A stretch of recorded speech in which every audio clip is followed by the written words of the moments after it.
Salut à tous les amateurs d'artisanat. Je suis Hélène Dessabots-Delaine, créatrice passionnée, et je suis ravie de vous retrouver aujourd'hui pour un nouveau tutoriel. Cette semaine, je vais reprendre la marqueterie de paille que j'ai commencé la semaine dernière. Si vous ne l'avez pas vue, je vous propose de cliquer sur le lien en haut à droite de votre écran afin de pouvoir aller la voir avant de visionner cette partie-là. La semaine dernière, nous avons vu la première technique pour faire ce motif de marqueterie de paille. Cette semaine, nous allons voir les deux autres techniques pour créer cette marqueterie. Là, on va faire celui-là. On va faire un petit peu différemment. Je choisis toujours les couleurs que je vais mettre.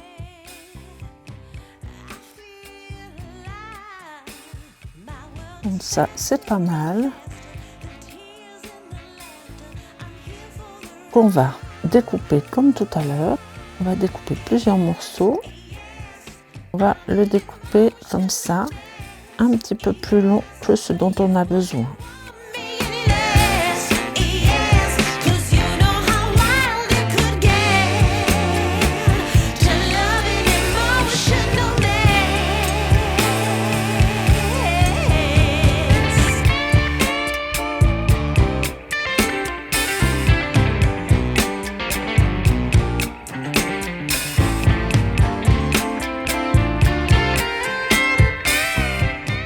Et ces morceaux de paille, on va les scotcher.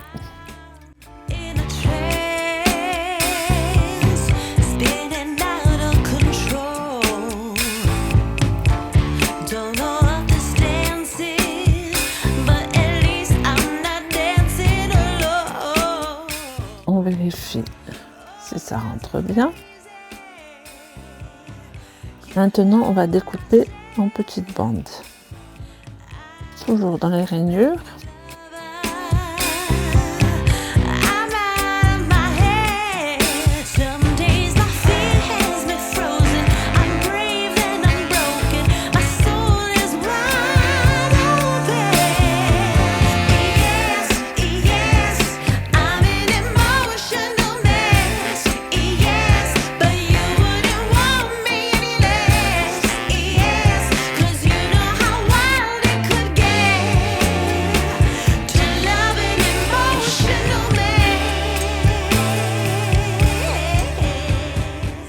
Voilà, donc on vérifie que ça soit bien positionné.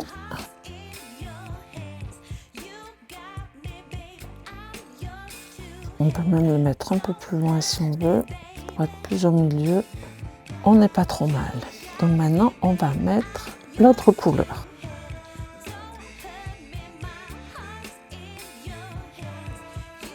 Là, il faut mesurer.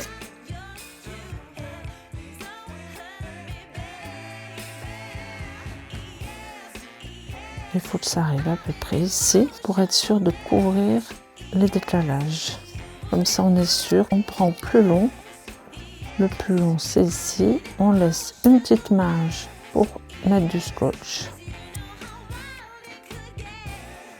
Et on découpe tous les morceaux à la même longueur. On mesure bien pour voir que ça soit de la même largeur. Voilà, ça me paraît pas mal.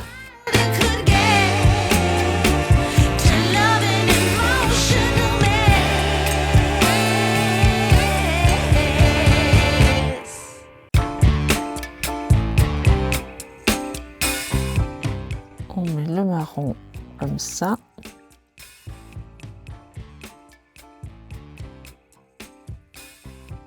Et ensuite le vert par-dessus. Et ensuite on découpe.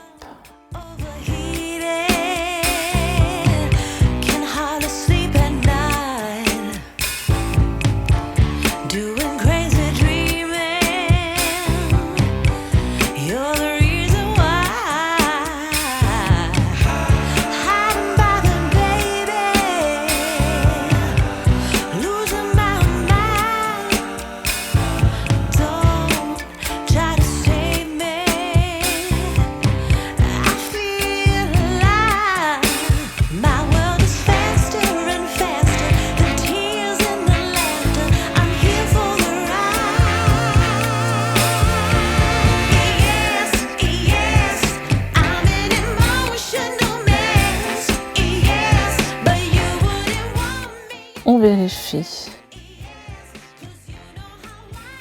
On n'est pas trop mal. Maintenant, il ne reste plus qu'à coller et on voit ce que ça donne à la fin.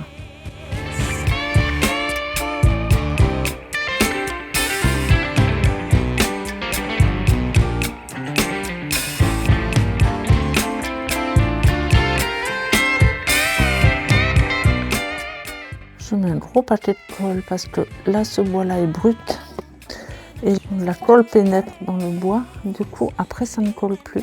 Donc, j'en mets pas mal.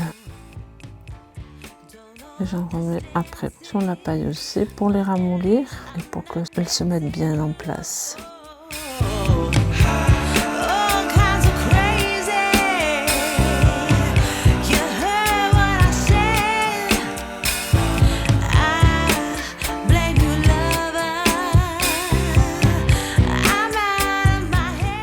Et ensuite, on va mettre sur le verre.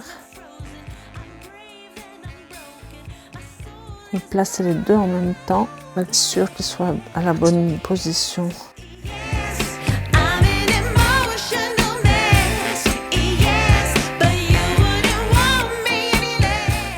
Alors maintenant, on met bien tout en place.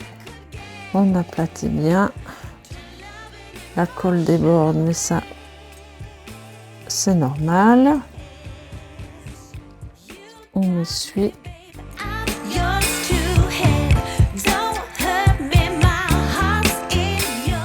On enlève le scotch.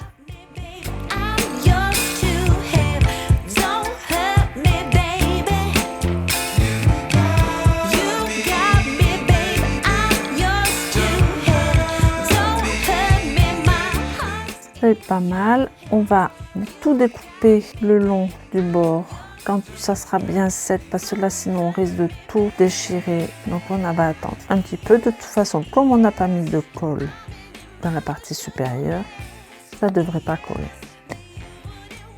Voilà, j'ai terminé la partie où j'ai utilisé cette deuxième méthode. Donc j'ai trouvé ça un peu compliqué. C'est pas très bien fini, je ne suis pas arrivée vraiment. Donc, en combinant ces deux méthodes, la première et la deuxième, je vais faire une troisième technique et on va voir si ça marche mieux. Cette technique, je vais faire cette bande-là qui sera plus simple. Voilà, je vais prendre ces deux couleurs-là. Je découpe à la perpendiculaire.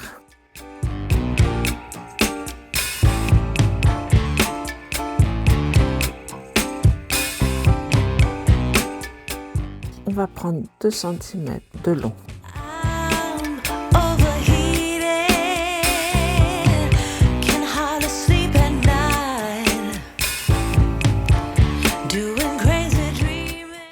Donc, une fois que j'ai découpé tous ces morceaux de cette couleur-là, je vais juste humidifier la paille pour la ramollir, que ça colle un tout petit peu au bois, mais pas complètement.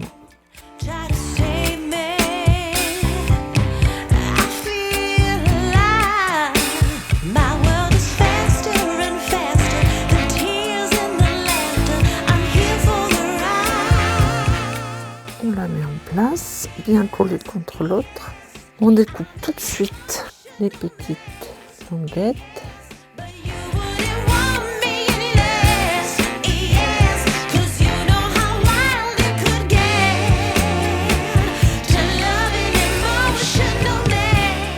Et comme ça permet de découper juste à l'endroit où on veut mettre le dégradé.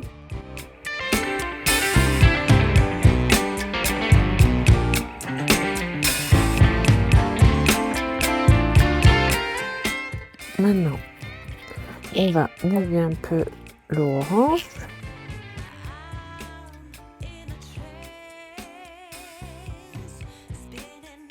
Pour le ramollir. On le glisse dessous le marron.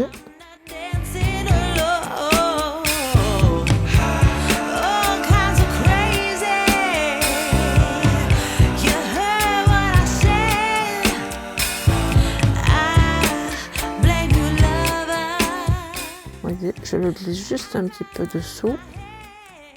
Je la mets bien en place. Je vais couper pour pas que ça dérange trop. Voilà.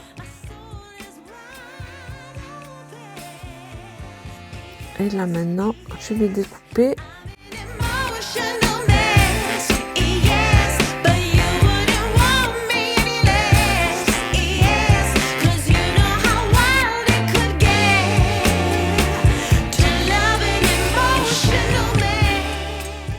Et après, on soulève un petit peu pour enlever l'orange dessous.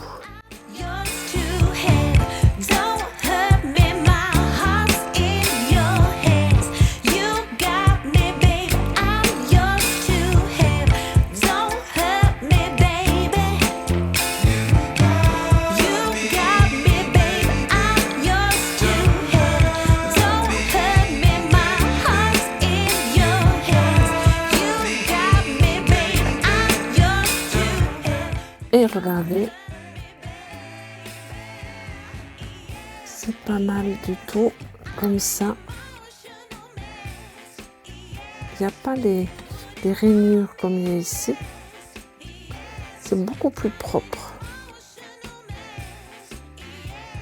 Je finis cette partie-là et on se retrouve après.